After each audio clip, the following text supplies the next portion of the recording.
what to do. You take this. We interrupt this program.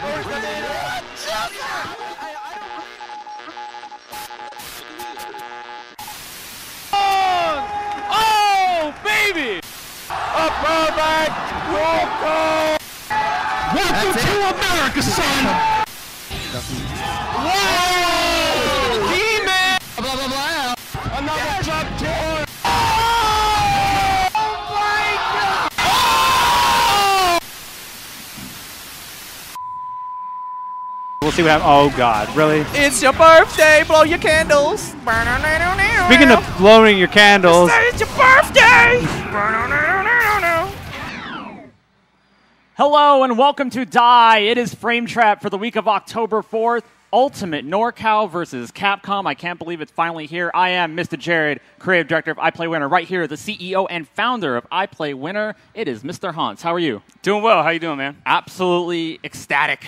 Yeah, ecstatic to be here. I couldn't even sleep last night. I was so excited about tonight. You were here. You were here setting up. Till about 1 a.m. Yep. Yeah, I was tearing apart arcade sticks, so a lot of work has gone into this. For those of you who are just tuning in for the first time, this humble little show that we are doing, Frame Trap, we do it here live at Southtown Arcade in San Francisco, California. You can find out more information on those guys. We love them very dearly at southtownarcade.com. Follow them on Twitter at Southtown Arcade.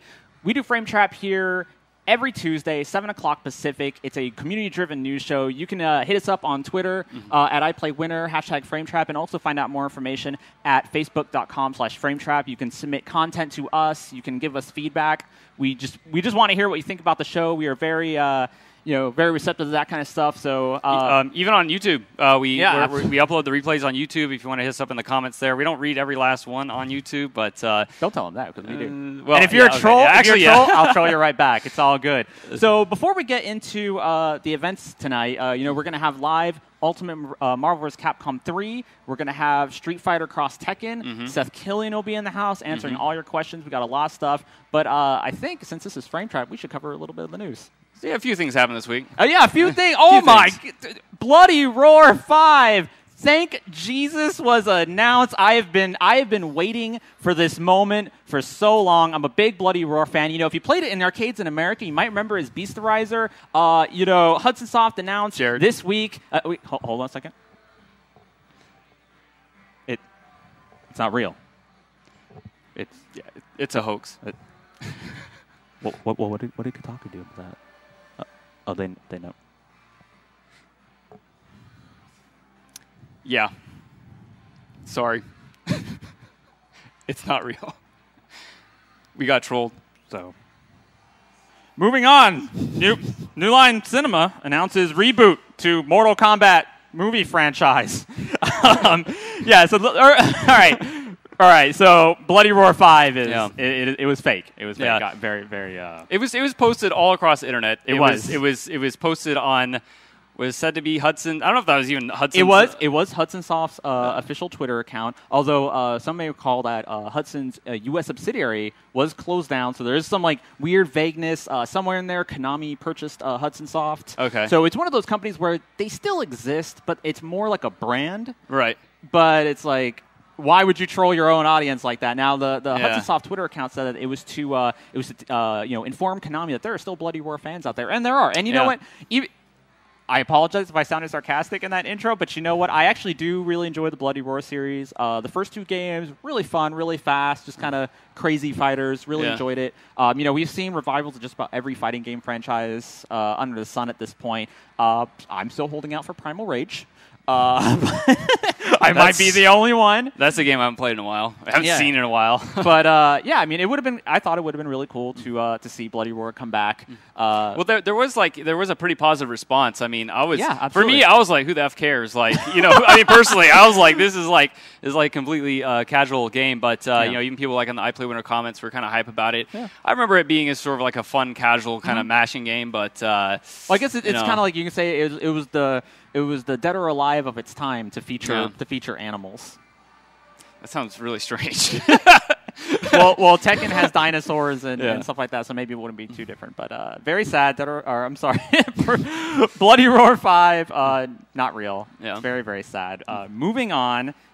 Since we're just gonna hammer out this news really quick so we can get to the action here.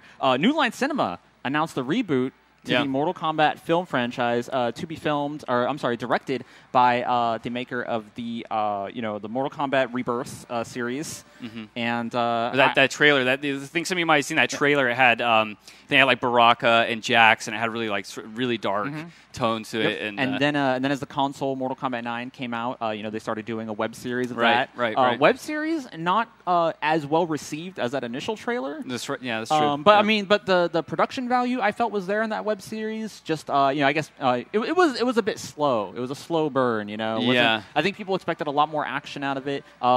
But if anyone is going to reboot the Mortal Kombat film franchise, that's kind of the guy to go for. Yeah, obviously the first movie that came out, I was a huge fan of it. Granted I was like 12, but and I love the theme song. The theme song was my go time. Do you remember sitting like in the movie theaters like, this like Mortal Kombat, great, all of a sudden just it's like,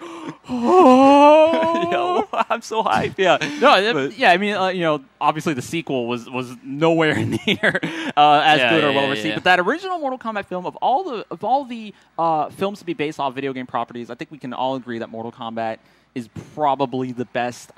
Maybe Prince of Persia is somewhere up there, but that didn't have near as much the impact as the Mortal Kombat film. So actually, it is also being, and I'm going to absolutely butcher this guy's name. The script is being done by, I believe you pronounce this, Oren Uziel, who is a new writer out in Hollywood.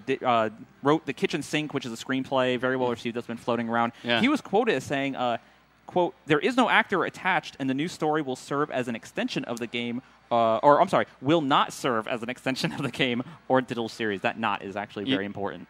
You know what I want to see? What do you want to see? I want to see. I like the story mode in Mortal Kombat. I thought that was a good mix of.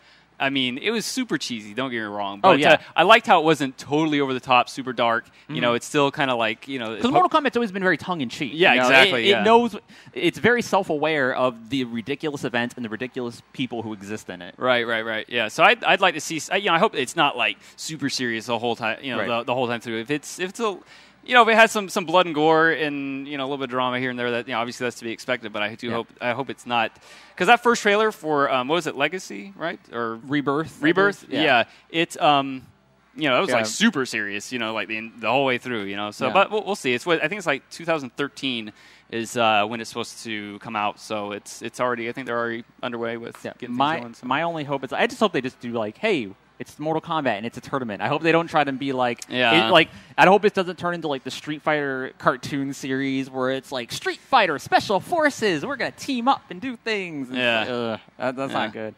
Moving on, one last piece of news before we get to our Ultimate NorCal vs. Capcom festivities is New Balance changes for Super Street Fighter 4 Arcade Edition version 2012. I think we struggle with that every single week. We have to say that long name.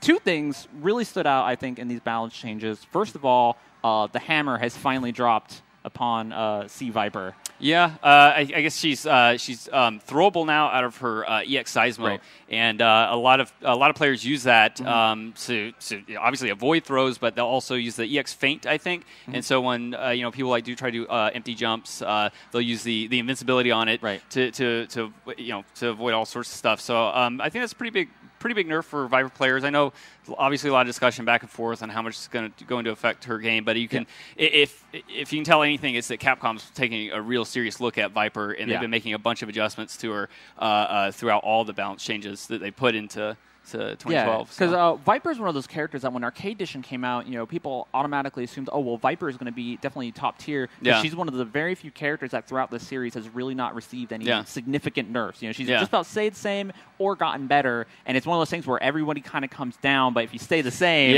eventually you rise to the top. I think over the past year or two, that's what they've been calling the Viper effect ever since Super came out, and she really didn't get changed too much. But characters like Sagat, and you guys know the whole list of characters who got the Nerf hammer, and then she was basically the same, but because of that, like you're saying, she stayed a strong character. So, but I think the thing is, she has this.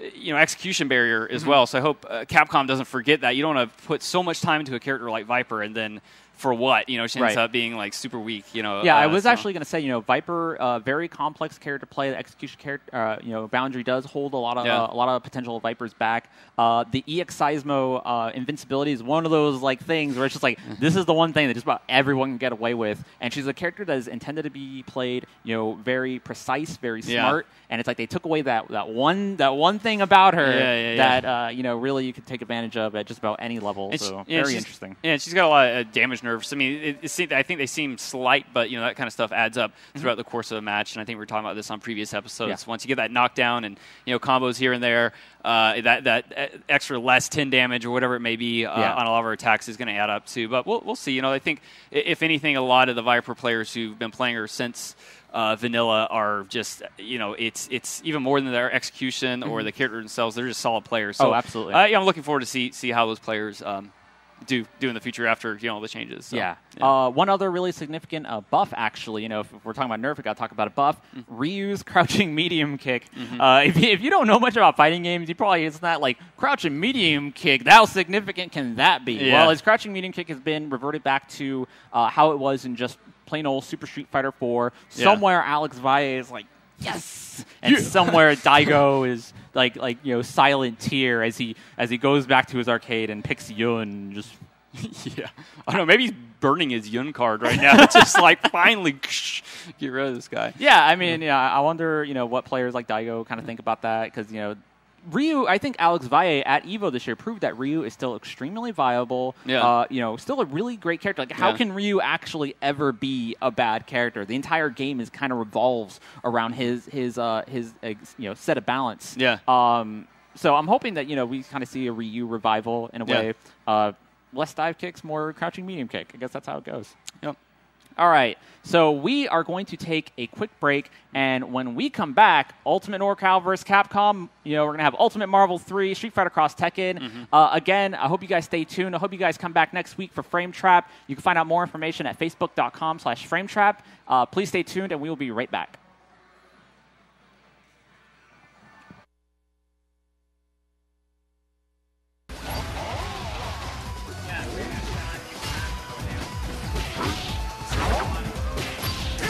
All right, what's up, guys? Welcome to Ultimate NorCal versus Capcom.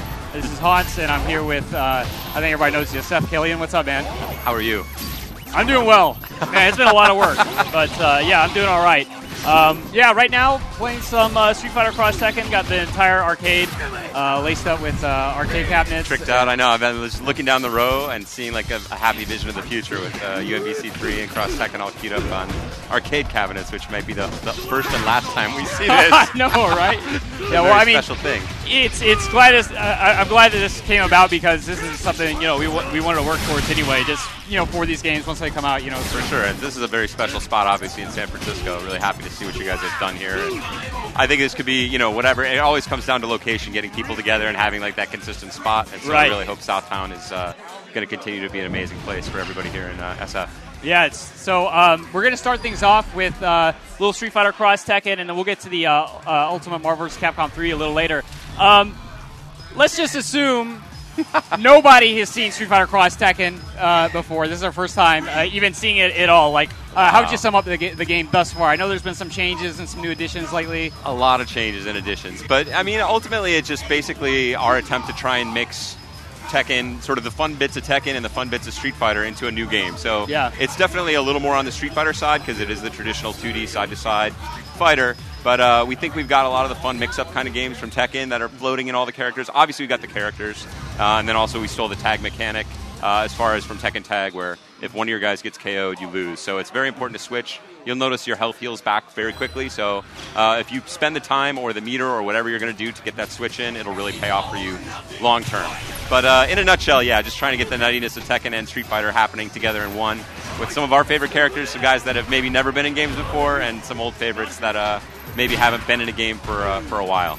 Right, okay. And I remember remember at one point you guys said that you were pretty much throwing everything in the kitchen sink of this game. So I mean, people can expect like a lot of different mechanics, like you're saying, from both Tekken and Street Fighter. And, as far as controls go, we've got some of the Tekken controls in there as well, with the button taps and doing some of your, Tekken has some of your traditional sort of Street Fighter fireball, quarter circle forward motions in there, but mostly you get your special combos by doing, a series of taps, like 1, 1, 2, whatever that might be. Right. So we've got a lot of that still happening for the Tekken characters. Street Fighter guys have their traditional Street Fighter moves, trying to make that all happen. That's an interesting mechanic on its own, but from there it really goes crazy with the tags. So tag cancel, focus is out, tag cancel is in, but you've got easy chain combos to put that all together with. Everything juggles. We've introduced Pandora. We've got the launchers. Right. Tell us a little bit more about Pandora, because I guess that's one of the newest features, right? Yeah, Pandora is one of those things that we sort of, it's still very much a work in progress. So right now, initially when I think people heard about it, they were talking, it's a comeback mechanic, which is, I think there's an element that's correct there, but that's more wrong than right, and I think that's where people have been at ultimately, because, when you talk about like a hyper combo, or excuse me, like an ultra combo. I'm watching Marvel at the same time I'm trying to speak. It's a little distracting. Maybe you can look at the screen over there if you want to. Okay, sorry. I'm totally staring at the... there are meeting rooms at work where I have to remove completely the machines or just turn them off because I can't focus like in a meeting, because it's just a track mode of like Third Strike, and I'm staring at it. I'm like, he totally could have paired. So anyway, where was I with the cross Tekken mechanics?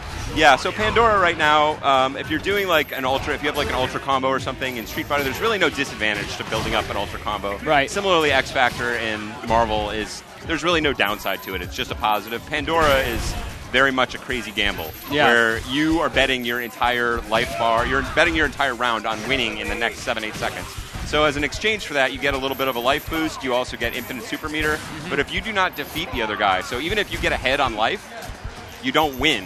If the timer runs out, if the timer runs out on the clock, or if the timer runs out on your Pandora, you are just dead immediately. So you have to win. You're in it to win it. Okay. And you sacrifice your other character to get it. So you're last man standing, last man or woman, or bear, or robot, or whatever Yoshimitsu is exactly. So it kind of sounds like Rage and Tekken, where it's kind of really that last ditch kind of effort that you have to put into the match to try to come out victorious. But it's not something where, I know like in Street Fighter 4 you can absorb attacks with the focus attack and build up your ultra meter that way. And really, it's a very, very risky gamble, and it is a gamble. It's not like, this is a free way to get some upside to your meter. It's you are going to die if you do not win. Right. So we're still working on that. Right now it's in sort of a strange place, but throwing it out there. And as far as the mechanics go, we've got a lot yet to come. So, really? Okay, so there's even more, huh? Oh, yeah. There we go. Okay. It's going to take, I think, what I've been mentally calling since we sort of spec this out as far as the design side goes, it's going to make the jump to light speed. So what you've seen so far barely begins to scratch the surface of the possibilities that will be present in this game. So I think there's going to be a lot for fighting game nerds to talk about. Yeah. But on the other side, it's also really easy to pick up and play because of the chain combos, so people can really get into that and make things happen quickly in sort of a Marvel-style way. Okay, great. Yeah, it seems like you guys are tweaking like all your games, all the Capcom games, every other week with the AE changes. You got the new Marvel announcements all the time, and every time I see this game, Street Fighter Cross Tekken, there's some sort of change and some new mechanic. Is it too much? Or we've gone too far? Hey, it keeps me interested. I know. Yeah, we definitely have news, right? Yeah, I know, exactly. It gives me a reason to wake up in the morning and update the website, I guess. Keep you guys in business. With you remember when there was no news, like for Street Fighter? I remember those days when there was like nothing. Like you look on the web, there'd be no news for like a week, and now it's like you miss one day and you have no idea what's going on anymore. Yeah, I remember. I'm from a time when YouTube wasn't around, believe it or not, and I was downloading videos of like Third Strike off these really obscure like FTP sites, just trying to get new strategies. And now, it's just like if you're 10 minutes late on the breaking news, like you're out of the loop. There you go. So. Yeah, there's a lot. I hope that's a good thing. Hopefully, we're not keeping people too busy, but you can tune in towards the end if you want to take a break on cracking out on the news, and we'll fill you in then, because I think there's going to be a lot to talk about with Street Fighter Cross Tekken, and I think what we show next is really going to fire the imagination, and that's one of my favorite things about showing these games. What I have sort of what I call like the lingerie approach to talking about our new fighting games. Hold on. This is a PG stream, you know? Like, I know I Play Winner in the past has been really like a bunch of rabble-rousers, cage rattlers. But we're trying to keep it clean for Capcom, so hey, I don't know where you're going with this. Well, you know, there's lingerie in like the Sears catalog. I feel like that's pretty PG. There is. Sort of a sports bra kind of look, like only if you're... Okay, let's not go to the Sears catalog. Basically, you know, I want to try and show people enough about the game to let them imagine some of the possibilities and awesome things they could do without necessarily giving them the full download of like, holy crap, this is the most amazing thing we ever came up with that just happened, and now I'm going to show you exactly what it is. Because I think that's one of the challenges and one of the struggles that I've always disliked about seeing games launch in the arcade first, or at least have split releases across arcades. Even though I know it's really great for arcades and I love arcades, is I don't like to play a game when I feel like I already know everything there is to know about it. Oh, absolutely, like, these guys have already figured it all out, and so now for me, I'm just going to be sitting here trying to basically ape their tactics. So I like to try and basically not show everything our games have to offer, but give people enough to really get their imaginations going and figure out what's possible. And I know everyone wants to jump ahead and say like, oh, this character is obviously terrible and this one is going to be overpowered, and you know that's a natural temptation. And I was right there as well when I was outside of Capcom before, and we hear little test reports from Sunnyvale Golfland or something like that. They'd have a new build of some crazy game, and we love the speculation, but we want to show just enough. But I think what's going to come next for Street Fighter Cross Tekken is going to really set everybody's imagination on fire with possibilities. Okay, and so it's different than the gym system?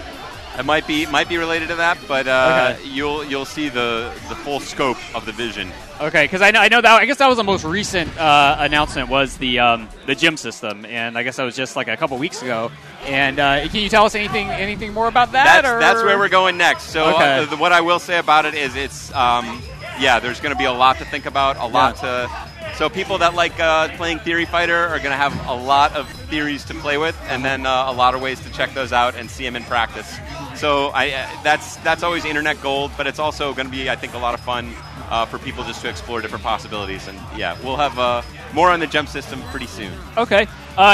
So a lot of the iPlay Winner community sent over a ton of questions for you, and I want to get to those in just a second. But with Street Fighter Cross Tekken, right now, what's your favorite team that you're playing? I've got one unannounced character, and I'm trying to make a go with Kuma. So we'll see. Kuma, okay, I know Jared. Is really hype about Kuma. I know he's committed to Kuma. There may be some suffering in store for us, but we're working on the balancing as well right now. So it's definitely not finely balanced to the builds we've shown yet. So we're going to make a go of that. But other than that, I find myself going back to like Ken and Nina, which is just sort of like my comfort food from like the early days across Tekken. But I've been playing a lot of the unannounced characters, so that's where my heart is at always, to see what's possible with them. There's one in particular, an old favorite of mine that I actually used to play in some previous games that's not yet been announced. That will be, I think, really strong. Okay, all right. Because I'm beating the QA team with them, and I'm not that good. If I could score wins, they're like, oh, wait a minute. Yeah. we need to look at this. We need to look at that. I mean, look at the way he's playing. Everybody, he shouldn't be winning. That's not a good sign. Okay, so I know a lot of you guys like sent in a bunch of questions. We couldn't get to all of them already. You know, I've interviewed you plenty of times. I already kind of know what you can and can't answer. I appreciate that, and sorry for everybody that wants, again, those juicy details. I love that stuff too, but we want to let people, discover and explore, and also especially when it comes from me. If you guys discover some awesome stuff here tonight, go for it. That's why we have it out here. But if it comes from me, also sometimes people think like, oh, well, that's the way Capcom's telling us to play. This is the real deal, and it's like, no. I mean, you guys are as much a judge of what's going to work and what's going to be strong as we are. And so I don't want to sort of poison the waters with like, oh, this is the real shot from Capcom or anything like that. So I got you. Respect to what everybody here discovers. I think a lot of these people are asking the questions. They know you can answer them, but maybe there's just like a shot in the dark that maybe they get lucky. I get baited every once in a blue moon. Not too often, but I blow it once in a while. So right before we get into these questions, I want to give a huge shout out to Mark Mann of Mad Catz, Mark Julio. This would not be possible without him. He sent us sticks to make this entire thing happen. We laced up these cabinets with sticks that he sent us from Mad Catz. So once again, thank you, Mark Mann. We're a lot of the prizes that are going to go to the tournament winners, again, straight from Mad Catz. So we can't, They're coming to me. I'm taking them all the prizes. Wait, you're entering? I didn't even put you. You're not in the bracket. You're here to be the this talking. Is an outrage. Worst run tournament ever. Yeah. No. BS. Hey man. Hey, you know how it goes. Like I remember with Mortal Kombat, they didn't let people enter the tournament because they had too much time with the game. That's the same thing that's going on here. All right. You tell me that I you're respect wiping that. the floor with the QA team. You're not in the tournament, Okay. man. All right. I mean, look at these innocent faces around here. They are. There's some fresh, hopeful faces. Yeah. Wanting to be crushed by dirty tactics that have been grinding out in training mode. All right. So first question is from Cole. Oh my gosh, I'm gonna butcher this. Sonaris. It's not Dirty Cole because I just won't answer that. Okay. No, I don't think it's. Yeah, I don't think it's Dirty Cole. Not after. He's asking, what are some of the characters that you're really pulling for that didn't make it into Ultimate Marvel? Is there anyone that you really wanted the game that just didn't make it? Surprise on that front. So the one nerdy request. So a bunch of the characters I wanted, especially from the Capcom side, did actually make it. So that was great because they were, I was a big advocate of Strider. Sentinel was one I banked a lot on early. So apologies to people that hate Sentinel. Really wanted to see him. Got a lot of them in there. On the Marvel side, the one guy that I don't think has that many fans, but I was really looking forward to from a sort of a gameplay perspective, was the Multiple Man. Multiple Man. Yeah, I know. He's not exactly a high-profile guy, but he can basically turn himself into multiple copies of the same dude. So just it's like the Naruto kind of. Yeah, kind of, right? Yeah. But I mean, from gameplay-wise, I was just like, this would be so fun. I'm going to be putting like dudes behind you and in front of you. Yeah. So we got a little bit of that flavor in with some of the some of the sort of the shadow supers. So you'll see some shadow action, stuff like Felicia. Obviously, Firebrand has a similar level 3 like that, where he calls out basically a drone. Mm-hmm. But to me, like the essence of I wrote articles a long time ago about the essence of Street Fighter. One of the things that makes it so strong is basically the fireball and the zoning games. And Marvel, to me, even though it didn't have as many sort of traditional fireballs, was all about that because it was the space control. I wrote an article called Space Control with that concept called Space Control, and everyone was like, what are you talking about? And I'm like, trust me, it's going to be big in 15 years. But basically what it was all about is just having ways to control the different space, but also setting up different attack vectors. So the basic of that is like Guile throwing a Sonic Boom and then walking in behind it, and then that sets up all these different possibilities. Right. So that's like the simplest version of it from the Street Fighter history. And now with Marvel, there's so many billions of different ways because all the assists are basically basically like a Sonic Boom or that kind of effect. Yeah. But in all sorts of different ways. So to me, the Multiple Man would have been like a perfect way to have that like just embodied in a character. He may make a cameo later on in the game. So like in the background stage or they something. they threw me a little bit of a bone, and I think people will see that a little bit later. But yeah, that was definitely one that I wanted to see that didn't pan out because he was just too low profile for the Star Lovers. Is that the nice way to say it? Star Lover over at Marvel. Like they're all about the cool kids right now. So Multiple Man not cool enough. Multiple Man. Okay, I was about to ask Shout out you what was Chris it? Baker and all the good folks at Marvel. Okay. So the next one, I think is actually a great question. It comes from Jeremy Graff. He says, "How do you think Phoenix's presence in Ultimate will change, or how do you think her presence is going to change in Ultimate? I guess she's got a lot of changes across the board. I guess she can fly or jump and just do like one fireball now. One action per air. Right. Yeah, if she gets hit, the fireballs disappear. You can fly to do a little bit more, but there's some sacrifices you make with the flying as well. So definitely toned down, I would say. Yeah. I still think she's an interesting character, and she's still actually, Dark Phoenix is still a very strong character. But what we tried to do is sort of remove some of that, what people were calling sort of the free win element of that, where you were really behind and you could mow through a bunch of characters. So you'll see some of that in not just her actual life decreasing even from where it was, because that alone doesn't really get to the essence of the problem. Yeah. Sometimes you see balance changes like that are interesting, and they're it's a nerf or whatever, or a buff or whatever, but it doesn't really get to the juice of what the character's all about. Right.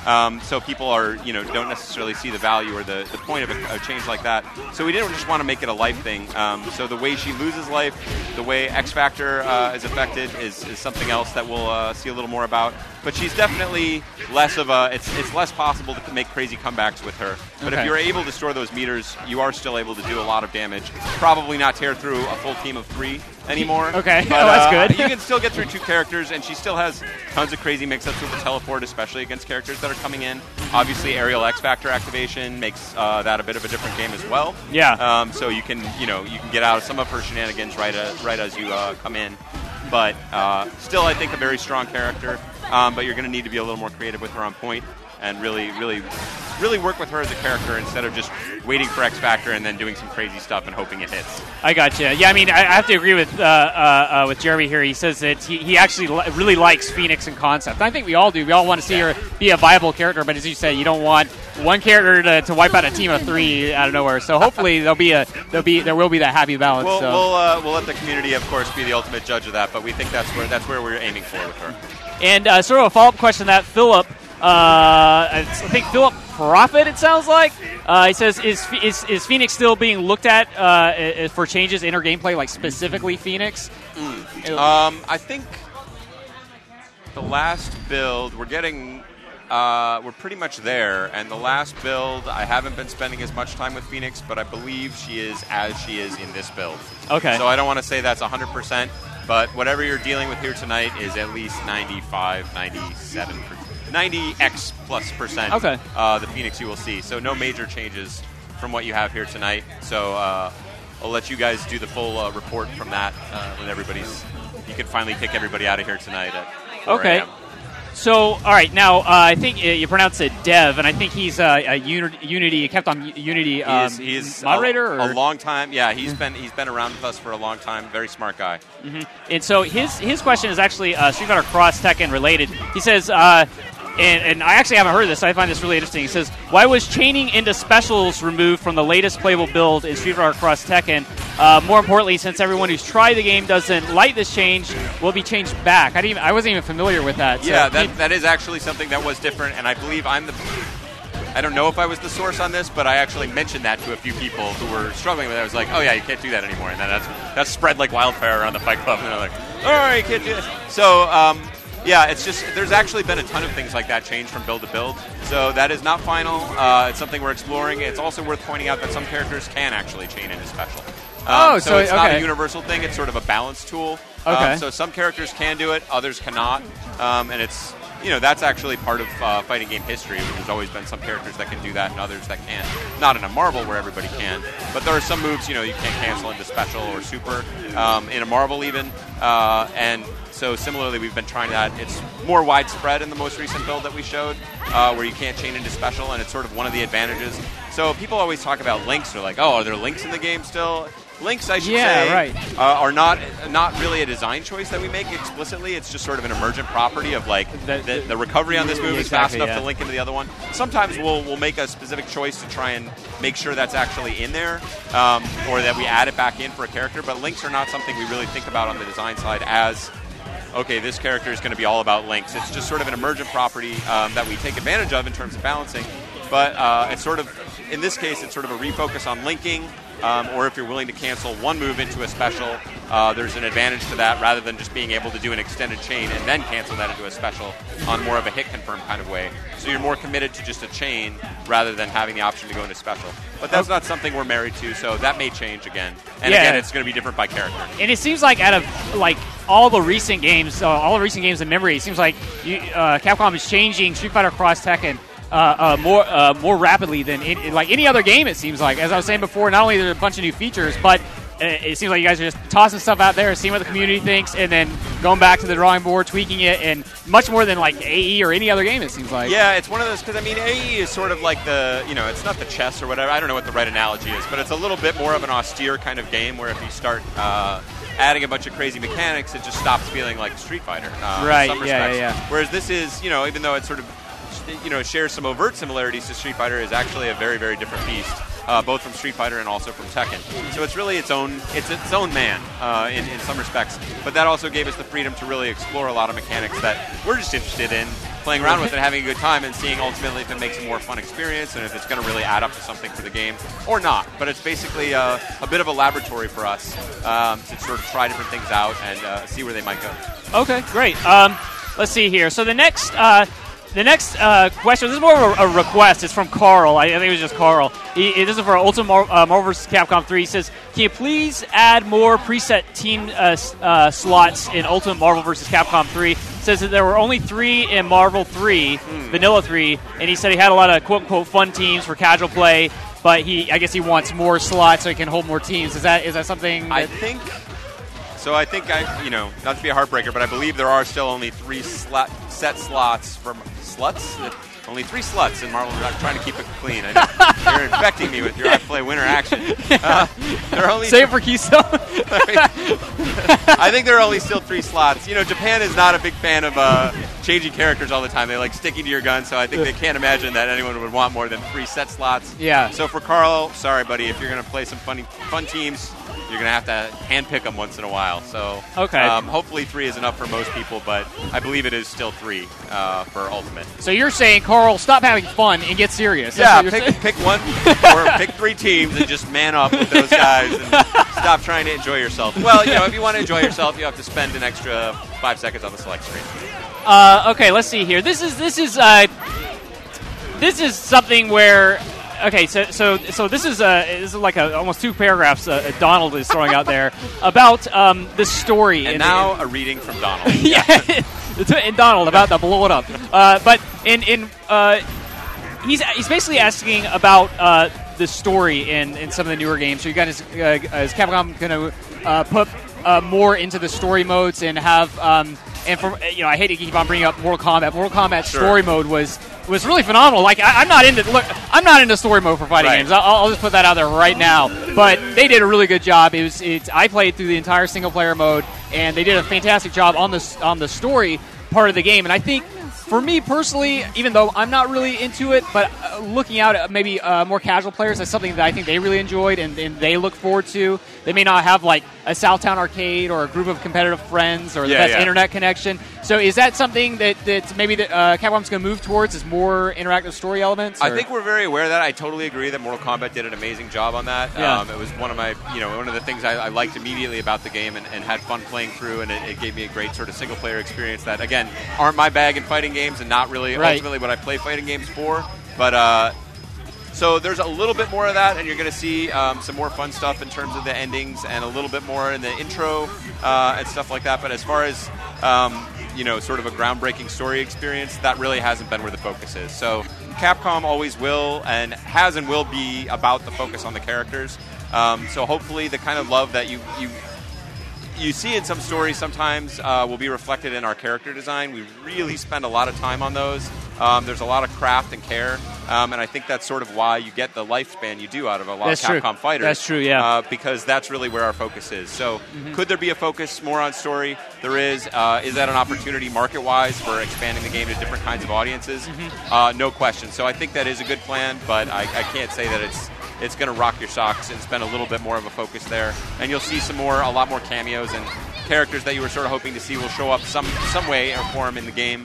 But overall, we're not far off from where we were. Okay, all right. And sort of, I guess, like piggybacking on that question, Hakumin, I think it was Hakumin001 was asking if there's any like new CG movies in the pipe. I know, and I doubt you can even talk about this, but I know there's like the Tekken CG movie that came out.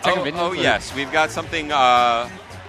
It's something close to art, actually. I think it's taken sort of an artistic turn for the opening a track trailer, which when we finally show that as we're getting ready to release the game, it was something like when I saw it in concept, I was like, I'm not really, whatever. It doesn't sound that exciting. But then when I see it with the music, I'm actually somewhat moved, which is a little bit embarrassing. Like I'm like, why am I having emotions about this CG video game trailer?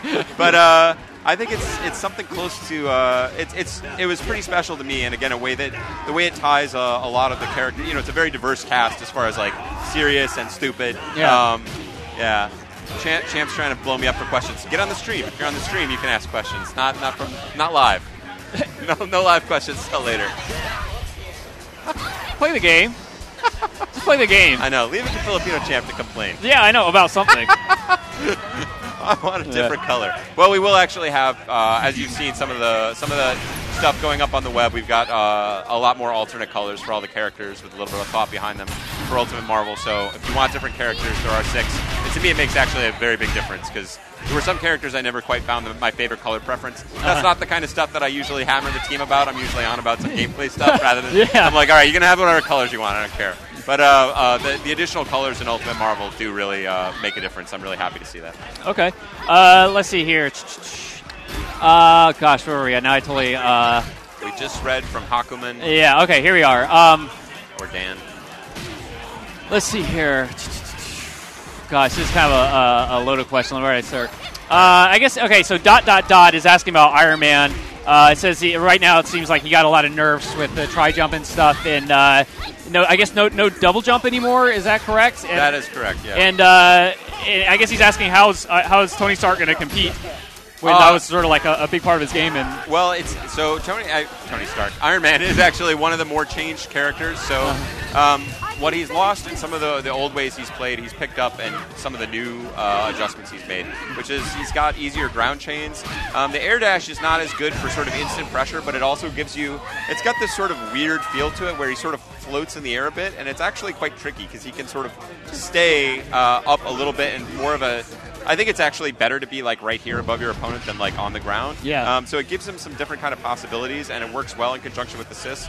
But primarily his zoning game has improved. So I see. Okay. And also his repulsor blast is also a lot faster and a lot safer. Mm-hmm. So it's sort of a different look than traditional Iron Man. But I think Iron Man before, sort of in our estimation, came out as sort of a poor man's Magneto. Yeah. Which is just sort of like he was played essentially in some of the same ways as Magneto, but you could do mostly just better stuff with Magneto. That's bigger true, combos and better rush. So we wanted to really try and play to what Iron Man's strengths were, or sort of some of his real differentiating factors, and try and play those up and play down some of the other stuff. So that's been kind of the approach with Iron Man. It seems like just Ultimate Marvel in general, a lot of characters, just the game in general. It seems like it's moving more towards. Like I think Maximilian had a video that came out from the Fight Club, and I just heard from numerous different players. It's moving more towards a zoning type of game where there's a lot of like mind games and strategy behind the way you're going to approach your opponent, rather than just like hit an assist and then wave dash or try jump in and like hope for the best. Yeah. Did it hit? Okay, hit confirm into this. Yeah. Right. No, that was a very. I think you heard that first actually from me. It's a very explicit design decision, and so it's very difficult to make zoning and things like that really effective in a game like Marvel, because the characters are so free to move. There's so many things like teleports, the assists. Create such havoc with those kinds of plans. Right, yeah. So you've got your teleports, you've got your fast-moving characters, you've got a huge play screen that you need to control. So ultimately, or it tends to be ultimately. There we go. Always be selling. See what I'm doing to your brain? Love that movie. I know. Yeah. Oh man, we can just sit here and I can do like a dramatic reading of the whole movie right now. Basically, that's the explicit design approach, and it's hard to make that work in a Marvel game, but we're trying it. Ultimately, zoning starts really strong in most Marvel games and then gets blown up by somebody who figures out ways to move around it and is just too fast to keep out.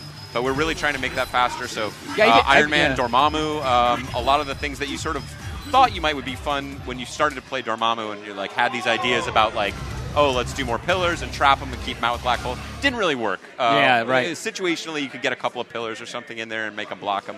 But now that's been tightened up, and Dormammu actually think is a character that's come out pretty well, just by having a lot of his mechanics sort of tightened up and making the pillars sort of do more of what we wanted to do. It's also scary to design a Marvel game. I know we have more questions, so I'll let it go through. But it's scary to design a Marvel game because you're not sure what's going to be too strong. So I think the team was happy to have another crack at having a chance to see what really was too strong, or where they could tone or power it up just a little bit without making it too good. Well, even some Marvel 2 players, they mentioned back in the day when Marvel 2, people were just still figuring out strategies. There was like that was a big time zoning game as well. I think what was it like? You had like Spiral, Blackheart, kind of. Spiral was really well, and then what was so funny to me is like, as somebody who's been watching these tournaments for so long and going to them, is watching Duck actually come back with the second generation of Marvel players. So he's up against guys like Yipes, who came in sort of the Magneto Storm era, where it was all like rush, and he's such an amazing rush player, but he didn't have the experience beating down Spiral, so he actually didn't know like all the anti-Spiral strategies. So to then watch Duck come back from the grave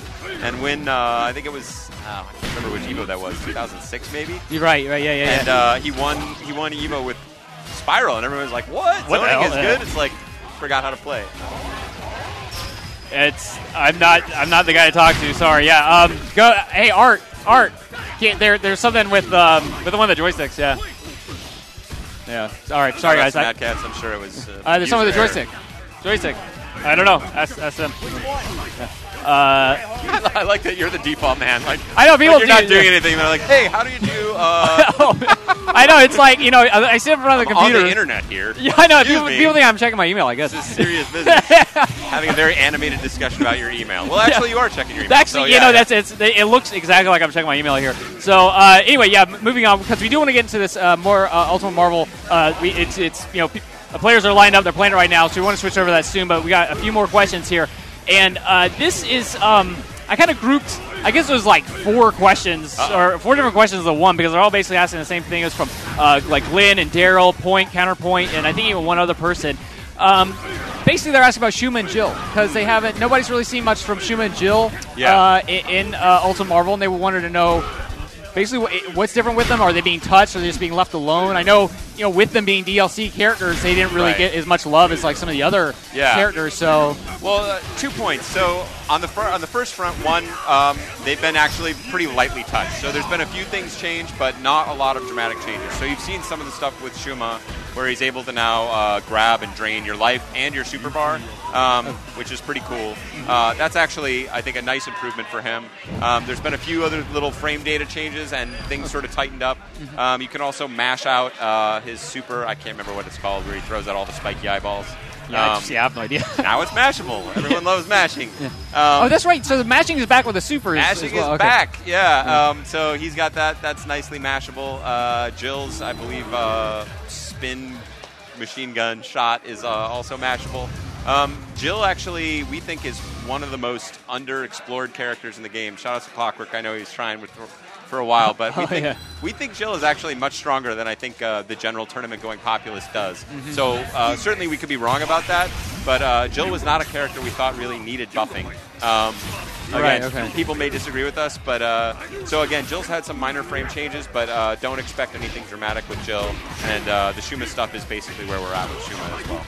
Okay. All right. We think they're both a little underexplored as they were, so we're waiting for people to find out some of the stuff that we've known about them for a while. Sure, and honestly, I always thought Shuma was like an alright character. Like, he had a great assist. I think the one assist hit low from like full screen or something. And that's a very tricky one. And I know one of the players here, actually, Hanzo Gonzo, when he first started coming to Starbase, it was like one of the first assists he used, and I was like, wow, I've never seen this. And he was blowing me out with it. So yeah, I have to agree. I mean, those are 2 characters that, especially guys like me who don't play online at all. Like, I never see them. There's still juice in them in our hills. So we think there's good stuff still with them.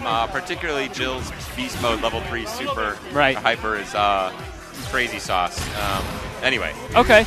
So now this is the last question that we have, and then we're going to take a quick break, and then we're going to switch over to some Ultimate Marvel. We got to swap around some cables and stuff. So after this, you guys probably take a little break, and then we'll be back with some more stuff. But Alexandre Meja Morales.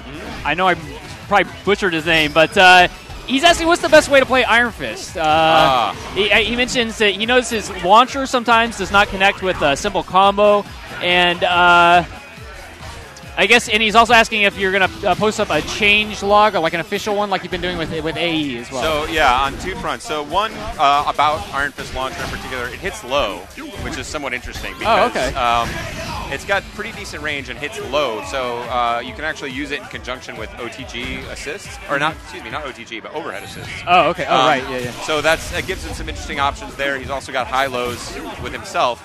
So he's got moves that hit low from his Rekkas, or moves that hit overhead, which again you can use in conjunction with some of our new characters. We'll have low hitting assists, things like that, as well as the existing cast that has low hitting assists. We're also bringing in more overhead assists. So there'll be more possibilities there in conjunction with the right assists. So the launcher doesn't miss. It's just that it has to be against a grounded opponent. So it will hit only on the ground. So if you're in the air so you can do like an ABC ground chain or chain against somebody who's in the air. Like if you're grounded and you're my opponent floating a few feet off the ground, and I do an ABC air chain, and then I hit launcher, that launcher will not hit. It will whiff under them. Yes. Okay, I see but what you can do, he still has options. Like he has towards and C is jump cancelable, so you can go into towards and C from the C and jump up and get some things going there. Pull him back down to the ground, and he's got great OTG. He can OTG by himself from anywhere. Put that into a super that'll put you off the wall, and then go into another super that will combo easily from there. So he has a lot of potential once he gets that going, but you have to be a little more creative with him. So it's just something we were exploring mechanically. What if we have a launcher that hits a little differently? That's all the launchers are of course different with ranges and speeds and things like that, but that's where it was with Iron Fist. So his actually hits low. What was the other? There was another question. They're asking about a changelog. I think Changelog. you mentioned you are going to release one, yeah, right? Yeah, we're working on it right now. So we'll have the first part of it, which is just some systems, hopefully very soon, maybe as soon as next week. We'll have some basic systems gone over there, and then get to some more juicy character details from there. And again, it'll be relatively juicy. Don't expect frame data. We want our friends at our Strategy Guide, licensees and things like that to have. Lord Bucktooth? To have, yes. Yeah, those guys are my best friends and worst enemies. Like, because they're always we're always causing them problems and hassles and changing things right up to the last minute. Oh yeah. But then I'm always trying to give them a few tips here and there where I can. Yeah. Well, hey man, they do an amazing job. I've written strategy guides for like OneUp.com, and it's like you try your best to learn all this stuff, and then like the game's out for a week, and you're like, I can't believe I even wrote this. You know, like this doesn't make any sense. I worked on the official NBC2 strategy guide, which right? Yeah, never got published. Oh my God, really? Yeah, way back in the day with a lot of different heads. They had, I think, almost 8 or 9 people working on that, and that turned out really well. Never published. I wish I had my copy still, because maybe they would let us release some really bad pre-launch NBC2 strategies. Actually, it was post-launch because it was a console release after the arcade, so we kind of knew what we were doing. But anyway, yeah, strategy guide is a tough and thankless job. So shout outs to those guys. Cool. So I guess what in the coming months, I guess we can expect that change log for Ultimate or less, because we're out in the middle of November. Right. Every other great game you'll ever see, but fighting games will own it. And again, the game's only $40, so hopefully people who are interested in a nice value proposition will check that out. But yeah, we'll have that change log up in hopefully a matter of weeks. And we'll sort of dole it out. So we'll do, updates to some of the characters, and then do more basically as we have the characters. We know exactly what everything is. Yeah, we'll get that up in the next few weeks for sure. Okay, great. Well, I think that that about wraps it up for the Q&A. I mean, looking at the chat, they are just ripping us a new one about trying to see some Marvel right now. Because I mean, this whole thing, it's called Ultimate NorCal versus Capcom. So I don't really blame them. Like, this is, I know most people are here to see some Marvel. Hey, that's what I came for. So yeah, and all the players here are. If you guys don't know, if this is your first time hearing about the event, basically I took it upon myself to get the best of the best NorCal Marvel players here, and they've supported me. They come to all the I Play Winter streams, and they've helped me run brackets and commentary. So with the help of Capcom, this is my gift to them, really. So we got the Shout best. Out to Matt Dahlgren, and yeah, you guys did an amazing job. So yeah, so we got some great players here, and I know like some have played the game at different events, like maybe like PAX and whatnot. So never heard of it. Yeah. Anyway. Yeah. So I know some have like a little experience with the game. Like I know you guys been watching like Maximilian's videos and some others, and so this isn't just gonna be straight button mashing. I hope it's not straight button mashing, but I guess since there's mashable supers, I might have to eat my words there. I'll handpick some guys that seem to know what they're doing somehow, and put those guys on. Well, we're gonna have a tournament a little later too. So I think by the end of that, you guys are gonna see some great play. So stick around. We're gonna, like I said, we're gonna swap some cables here, and this will be a good time to take a break. But once again, thank you, Seth. We're actually going to get you back on the mic, I think, a little later tonight, too. But, this is break time for you as well. But once again, hang in there. At this point, pop off in the chat. Let me know what the stream looks like. I know it was way earlier. It was lagging up for a couple of you. I know this is what we have a bunch of international viewers. So if your internet connection is really slow, I've done all that I can really to make things smooth. But still, let me know how things are looking. I blame your crappy country. Yeah, yeah, I know. That's really horrible. Now I think whatever about country you're from. Well, hey, I know. Way to stir up trouble here. I know some countries, like our lowest upload is their best download, so I know it can get a little rough in some countries. But I'm trying my best. If we're getting a lot of complaints and stuff, I might try to restart the stream a little later. But again, we're gonna get this bracket set up. We're gonna get some Ultimate Marvel vs. Capcom on the stream next. So hang in there, and we'll be right back.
Here's the thing that makes life so interesting. The theory of evolution claims that only the strong shall survive.